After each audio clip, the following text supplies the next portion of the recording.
भोपाल बीते साल सिर्फ 1% बड़े महिला अपराध चालान फाइल करने में देश में दूसरे स्थान पर है एमपी।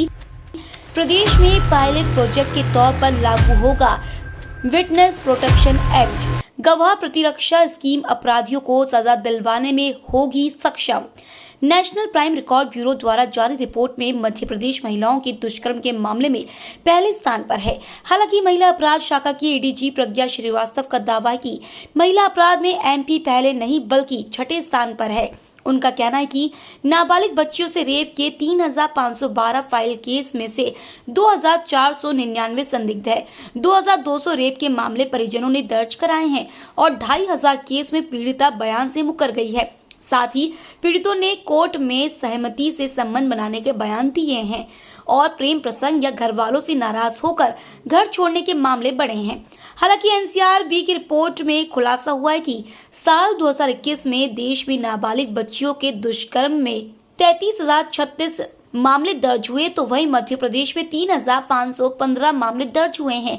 इसके अलावा कुल ज्यादती के मामलों में बालिग बुजुर्ग महिलाएं भी शामिल है, जिसमें 6,462 मामले प्रदेश में दर्ज हुए हैं। इस हिसाब से प्रदेश में हर 3 घंटे में एक बच्ची से दुष्कर्म होता है और ऐसा मध्य प्रदेश में पहली बार नहीं है। 2020 में भी यही स्थिति थी। बताया जा रहा है कि इस बार नाबालिग बच्चियों से काफी घटनाएं ज्यादा सामने आई हैं। नंबर 1 मैं कुछ डेटा आप लोगों से इनफैक्ट शेयर करना चाहूंगी, जो क्योंकि ये जो एनालिसिस होता है वो लगभग 2,500 पृष्ठों का एनसीआरबी का होता है, तो मैं कुछ डेटा आप लोगों से शेयर करना चाहूंगी। जो ये बातें हो रही हैं, तो जो एनसीआरबी ने डेटा जारी किया है कि पूरे देश में महिलाओं के विरुद्ध जो अपराध घटित हो रहे हैं उसमें हम छठे स्थान पर हैं।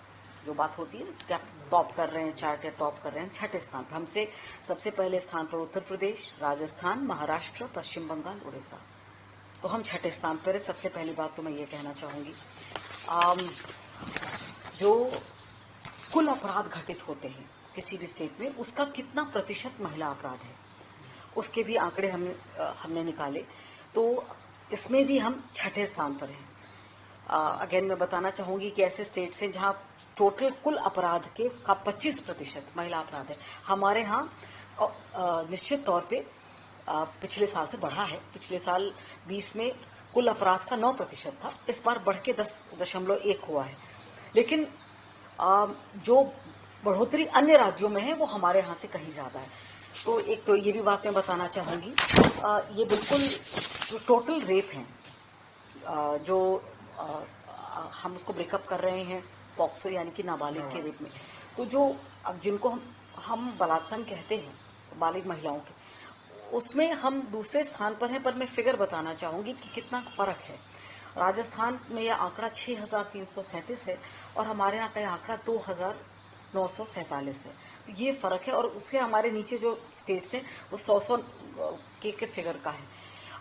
जो पॉक्सो के बारे में बात हो रही है, बिल्कुल सही है कि हमारा आंकड़ा 3,512 है और जो 4/6 पॉक्सो एक्ट होता है ये बलात्संग का आंकड़ा है और ये नाबालिग बच्चियों का है। लेकिन मैं एक और बात इसमें कहना चाहूंगी, ये स्पष्टीकरण नहीं है, ये तथ्यात्मक है क्योंकि हमने ये आंकड़े जोड़े हैं। आप सभी को पता है कि हमने लगातार ऑपरेशन मुस्कान चलाकर रिकवर किया है बच्चियों को। अब ये जो टोटल 3,512 प्रकरण हैं, इनमें से 2,499 ऐसे प्रकरण हैं जिसमें मूल धारा 363, 366 की है, यानी कि माता पिता ने आकर गुमशुदगी की शिकायत की, गुमशुदगी बताते हैं, लेकिन सुप्रीम कोर्ट का निर्देश है तो हम 363, 366 का प्रकरण दर्ज करते हैं। तो ये सब चीजें एक्ट में रहेंगी, रहनी चाहिए। जैसा मैंने अभी कहा कि एक्चुअली ये पायलट प्रोजेक्ट है तो ऐसा रहनी चाहिए। तो हम डेफिनेटली अगर हमारे अच्छे इसके नतीजे आएंगे तो हम इसको प्रपोज करेंगे। For latest news, subscribe to our channel and press the bell icon.